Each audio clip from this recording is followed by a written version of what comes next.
Hello everyone, my name is Athaya Farrel Zahran Akbar. I am from SBM ITB or School of Business and Management in Institut Teknologi Bandung. Today I'm going to presentate about my research with the title of What are the effects of scarcity marketing on Gen Z consumer behavior? Okay, so first of all, for the introduction, scarcity means that observation into the society, particularly among Generation Z, people are more interested in difficult to obtain or not accessible products or services. Well, this strategy has so far focused on providing customers the impression that the product or service is in high demand and running out of stock in order to motivate them to make a purchase immediately before the window of opportunity closes. Several brands around the world, like Supreme, Off-White, Bathing Ape, Stussy, Palace, and much more, use this scarcity marketing as a potential to expand their market.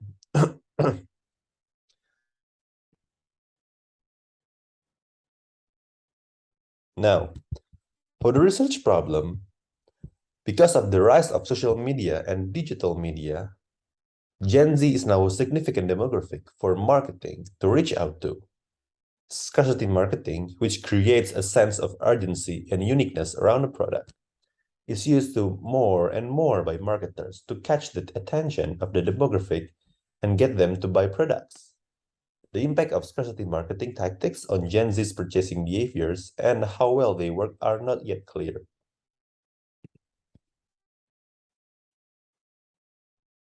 Now, for the research questions and objective, my first research question is, how does scarcity marketing strategies affect the purchasing intentions of Gen Z? And the second question is, how does the role of impulsive buying moderate the relationship between scarcity and purchase intention? Well, the objective of this research is to investigate the effects of various scarcity messages on customer purchasing intention and also to examine the moderating influence of impulsive buying on the connection between scarcity and purchase intention. For the scope and limitation of this research is, well, the sampling methodology used for this research only targeted Gen Z consumers residing in certain locations, hence lacking broad representation across diverse demographic groups.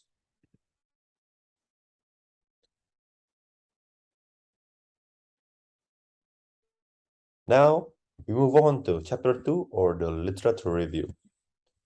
From several journals that I've found, according to Shi in 2020, scarcity marketing is a marketing strategy that uses the concept that limited offers or rare items will attract buyer interest and motivation to buy the product or service immediately before it runs out or the price goes up. Also, according to Luos in 2005, the influence of peers has been found that it has a significant impact on individuals' tendency towards impulsive purchasing behavior. The act of engaging in shopping activities with companions might exert a notable influence on impulsive purchasing tendencies. And also, according to Redines on 2022, impulsive buying behavior is subject to the influence of multiple elements encompassing situational factors, individual differences, and emotional and also cognitive factors. Now for the conceptual framework. Here you can see this is my conceptual framework. For the first variable is the perceived scarcity. It's the independent variable which gave effect to the dependent variable, which is purchase intention, which I will investigate this. And we have the moderating variable, which is the impulsive buying one. I create this framework based on Wu et al. Journal. Second one is the hypothesis development. The first hypothesis is perceived scarcity has a significant effect on purchase intention? Well, according to a study that is conducted in 1975 by Warshall, showed that consumers see things as more desirable and valuable when they are hard to get. The H2, impulsive buying moderates the influence of perceived scarcity on purchase intention.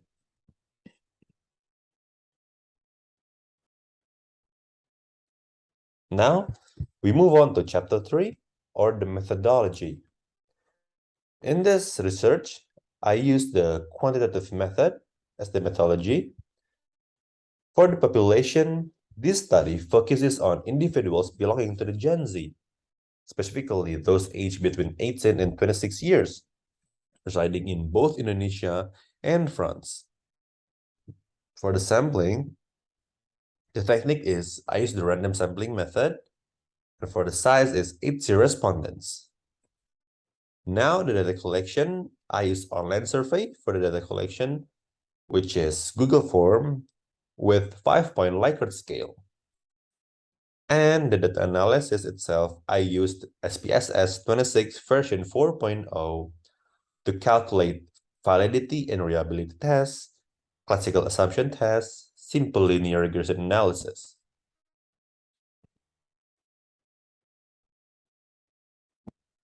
Now we move on to chapter 4, which is the demographic analysis. As I said before, the total respondents are 80 people, which gender is 41.3% are male, and the rest 58.8% are female.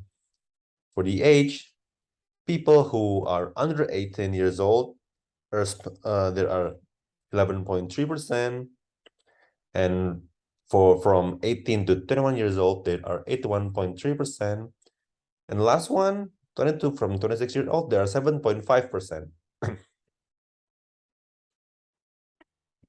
Now, for the results, here you can see, according to the tables for the validity tests, the result indicates a correlation value greater than our table, which is 0.22. Then the significance value also shows Klondike alpha is less than 0.05. It can be concluded that the items representing their three variables are valid. This means that the measurements instrument used in this research can be relied upon to measure these variables appropriately. And the reliability test. As you can see, the result of the reliability test shows that all of the items in the variables are reliable because of the value of the Klondike's alpha are greater than 0.6, which means that they can be trusted as a measuring tool in this research because they give consistent result.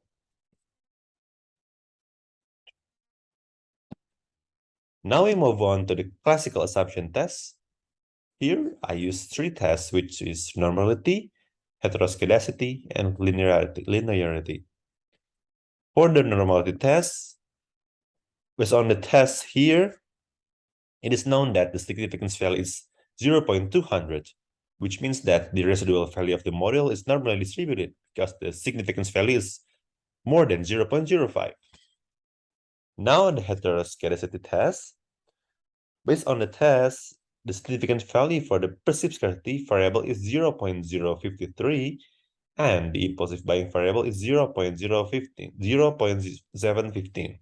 Therefore, it can be concluded that there are no symptoms of heteroscedasticity in this model because the overall significance of the variable is more than 0.05. Now, the last linearity test. According to the table, the deviation linearity value was obtained with a significance of 0.772, which means more than 0.05. So it can be concluded that there is a significant linear relationship between perceived scarcity and impulsive buying variables and the purchasing intention variables. We move on to the simple linear regression analysis. Well, based on the tests that have been carried out, it is known that the perceived scarcity variable has significant effect on purchase intention with a significance of less than 0.05. So H1 can be accepted. And the impulsive buying variable also has a significant effect on purchase intention because it has a significance value less than 0.05, so H2 is accepted. Now, the analysis moderating effect of Hayes process. The moderation test through the Hayes process shows that impulsive buying has a moderating effect on the effect of perceived scarcity on purchase intention because it has a p-value less than 0.05, which is 0.00030. The positive R-squared value of 0.696976 indicates that the moderating effect strengthens the influence between perceived scarcity on the purchase intention. So, to conclude this research, well, Generation Z was more sensitive to limited time products than limited quantity products. Then the impact of perceived scarcity on purchase intention is noteworthy, indicating that psychological elements like the fear of missing out may have a substantial impact on consumers' purchasing intention. Impulsive buying can be influenced by the store's atmosphere, the buyer's life satisfaction, self-esteem, and emotional state during the purchase. Well, in cases of impulsive buying, a sensation of scarcity increases the intention to buy, according to the study. Impulsive people are more likely to be influenced by perceived scarcity, while impulsive people may not be. Okay, for the last one, I have the recommendation for the future studies and the businesses. For the future studies, more research is needed to determine what mental processes, feelings, and surrounding cause this link. Researchers should study how perceived scarcity influences online platforms and digital marketing. They should evaluate online functionality, appearance, product selection, and live streaming shopping. And for the businesses, companies should emphasize scarcity and quick deals to attract Generation Z customers, such as flash offers, limited time discounts, and product launches can create urgency and scarcity. Targeted marketing, discounts, and personalization can catch impulsive shoppers. And last but not least, businesses may use psychological factors like impulsive buying to influence consumer behavior. Okay, that's all from me. Thank you for listening and goodbye.